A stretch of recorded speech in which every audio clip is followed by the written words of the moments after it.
will talk about the last escape from shaitan. What's the last escape from shaitan? Is that when shaitan gets you into a sin and you lose all control. I'll share with you one tactic that will help you rescue yourself in the last minute and save yourself from falling into that sin. So what is this technique? It's about when you fall into the traps of shaitan, shaitan seems to get you into a position that is ideal for you to fall into a sin. So all the ingredients of the sin are there, and then you're so tempted to fall into that sin and you lose control. You don't seem to have any control over yourself to give it up or withdraw from the situation or get out of the whole thing. So you just feel drawn into just like a black hole sucking you in, and you seem that you're inevitably falling into that sin. Okay, so this is the last resort into how to get yourself out of this helpless situation. It is something that I call obstinate withdrawal. Obstinate withdrawal. And this technique has proven so practical and beneficial to myself and many of the people that I've shared it with. So this is why I want to share it with you in this video. I've used it in many of my seminars, and we tried to apply it. And the feedback I got from the students who attended these seminars was phenomenal. This technique seems to be so practical and so powerful, and I didn't invent it, I didn't make it up. I got it from Prophet Yusuf alayhi salam. That's when the wife of Al-Aziz invited him to commit the sin of zina. The way Yusuf alayhi salam dealt with this situation was phenomenal. So now let me explain the logic behind this thing and what is obstinate withdrawal. Basically, it's every sin is like a recipe. It's like a chemical equation. You need all the ingredients in one place in order for them to interact and react with one another so that they produce the final result, which is, in the recipe's analogy, it's the final dish. Okay, so if you remove away one of the important or basic ingredients of that recipe, you don't get the dish. And in the chemical equation, if you remove one of the basic ingredients or one of the basic reactants, you're not going to get the final result, which is the chemical product. You're not going to get that. And sin is similar to that. So in this sense, shaitan is a chemist, or shaitan, you can see shaitan as a chef. So shaitan needs all the ingredients in order to make his dish. He needs all the reactants in order to make that chemical equation. And the most important ingredient is actually yourself. Because if you're not here, you can't commit a sin here. Okay, if you're not in a certain place or locality, you cannot commit a sin if you're not there. So you are the basic ingredients. And that's what shaitan brings you here to, where the sin is, where the other ingredients are, so you can actually fall into the sin. So when Yusuf alayhi salam was invited by the wife of Al-Aziz, everything was perfect for that sin. So he was there, the woman was there, and there was this sense of privacy. Because she locked all the doors and she closed all the windows, so no one could actually know what was happening. And ultimately, Yusuf was her servant. Yusuf alayhi salam was her servant. She could command him and order him, and he was supposed to obey. So it was completely perfect. And she was inviting him. She was just telling him, come, she was inviting him to approach her and fall into this sin of zina and commit zina with her. But Yusuf alayhi salam straight away said, I seek refuge in Allah from this, and I'm not ungrateful to Allah who's been good to me, or I'm not ungrateful to your husband who has really looked after me and treated me well. Then what did Yusuf alayhi salam do? He rushed to the door. He withdrew from the situation obstinately.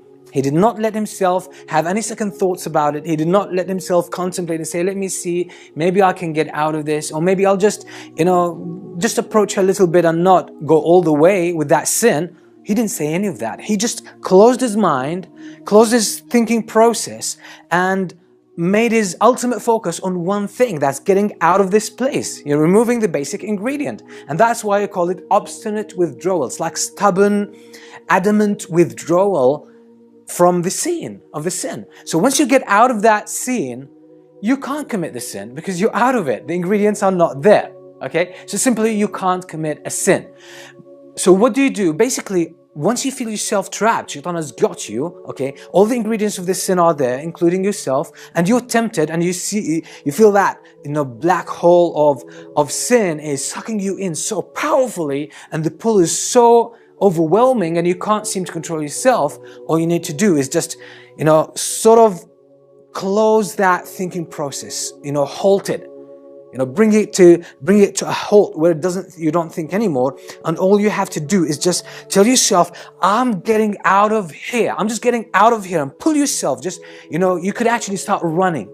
You could start running, because that's what Yusuf alayhi salam did. He raced to the door and she chased him. So you race to any exit from this locality, from this place, okay? So you just rush out without thinking about anything, without having any second thoughts.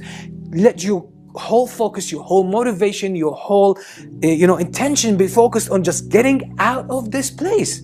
Just get out of this place. Okay, so if there's a door, just open the door and rush out and just walk distances away from that place without thinking.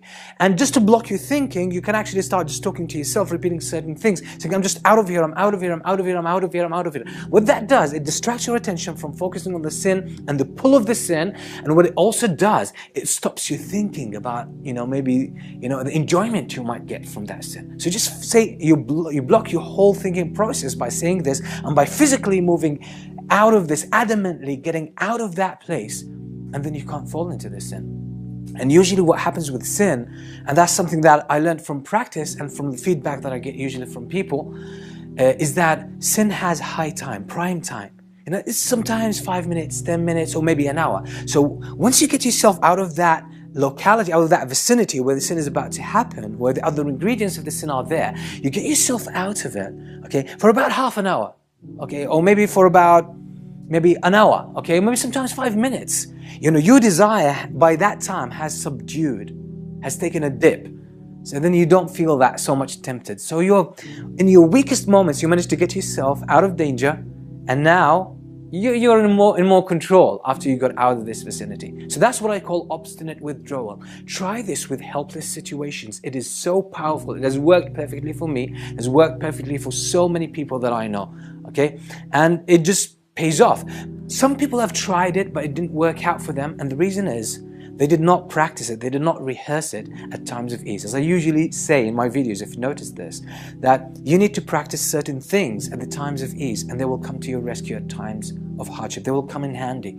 So all you need to do is at times of ease, just now, after you just finish watching this video, all you need to do is I want you to put yourself in the mood of committing a sin where you feel you're tempted, and you feel the pull and the attraction of the sin, and just feel so much attracted. Get yourself in that mood and just abruptly break that flow of the sin. All you need to do, just do what I said, okay? Say, I'm out of here, and physically, with all force, get yourself out of that place, out of that room. Open the door and get out of that room. If you're in a building, get out of that building, okay? If you are in a certain place, okay, just in your office or in your bedroom, just get out of that place, okay?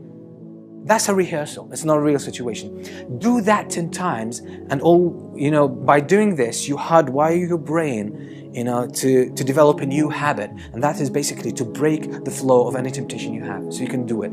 So try it 10 times, maybe tomorrow try it again, or in the evening try it another 10 times, and so on and so forth, and you will see it becomes like second nature. It becomes so easy for you to break any kind of flow that you could actually engage in when it comes to sin. And then when you get really in trouble, you'll find it easy just to pull yourself out of that place because you've practiced it so much. But if you don't practice it, I don't have any guarantee that this could actually work for you, because the pull of this sin might be so powerful that your ability to break from that situation or to get out of that vicinity might not really work out for you, okay?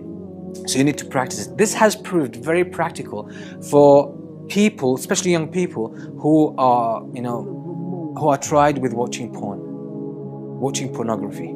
That has really helped them, because they usually do it by themselves. They have usually their device in their hands, their laptop or their smartphone, etc.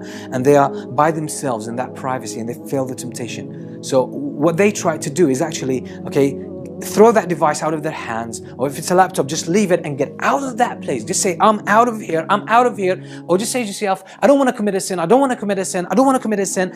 You know, I fear Allah, I fear Allah, I fear Allah. Just keep saying this because you block your thinking process and you just physically get out of that place. And maybe you could find some friend to spend some time with or someone to talk to, okay? So get that prime time to fade away and then you'll be in good position to control yourself. If you do that a few times, you'll actually break from the sense of addiction to sin. If you do that a few times, and then inshallah, you'll be able to break from that pull of the sin for good.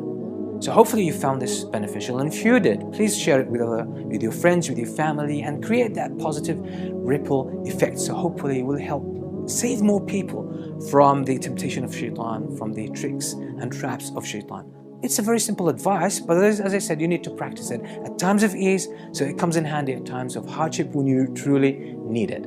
Okay. If you found this video beneficial, don't forget to press the like button, share it, as I said, with everyone you can, everyone you think who could benefit from it. And until we meet with another video, I leave you in peace. Assalamu alaikum wa rahmatullahi wa barakatuh. A few days ago, a hospital worker from New York was found dead after suffering from a heart attack whilst watching pornography on his laptop at work.